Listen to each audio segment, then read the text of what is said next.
Tito Soto isinugod sa ospital matapos atakihin dahil sa isyu na kinakaharap nito ngayon.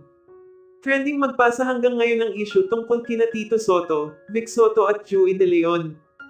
Ito ay matapos nang kumalat ang isyu tungkol sa mga isiniwalat ni Anjo Iliana tungkol kay Tito Soto.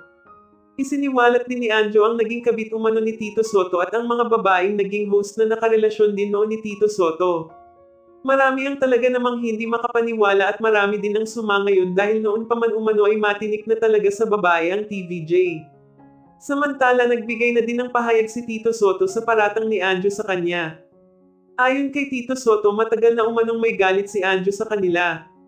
Hindi umano lubos maisip ni Tito Soto na magagawa ito sa kanya ni Anjo sa kabila ng pagiging mabuti nito sa kanya. Nagkataon lamang umano na nagkawatak-watak sila at mas pinili ng management na magbawas ng tao noon. Hindi umano sila ang nagdesisyon ng lahat. Mga main host lamang umano sila at hindi umano sila ang nagdedesisyon ng mga matatanggal sa nasabing program na Itbulaga. Alam umano ni Tito Soto na maraming tao ang patuloy namang babatiko sa kanya ngunit isa lamang umano ang masisiguro niya, malinis umano ang konsensya niya at lahat umano ay trabaho lamang.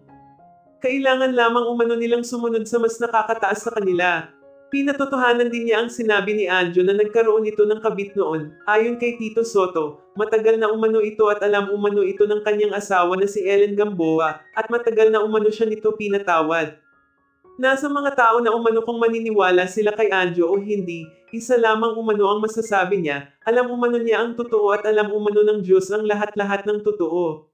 Samantala ayon sa aming reliable source isinugod umano sa ospital si Tito Soto at ayon sa source dala umano ng matinding stress at pag-iisip dahil sa mga nangyayari ang sanhi ng pagkahilo o pagkawala ng malay ni Tito Soto.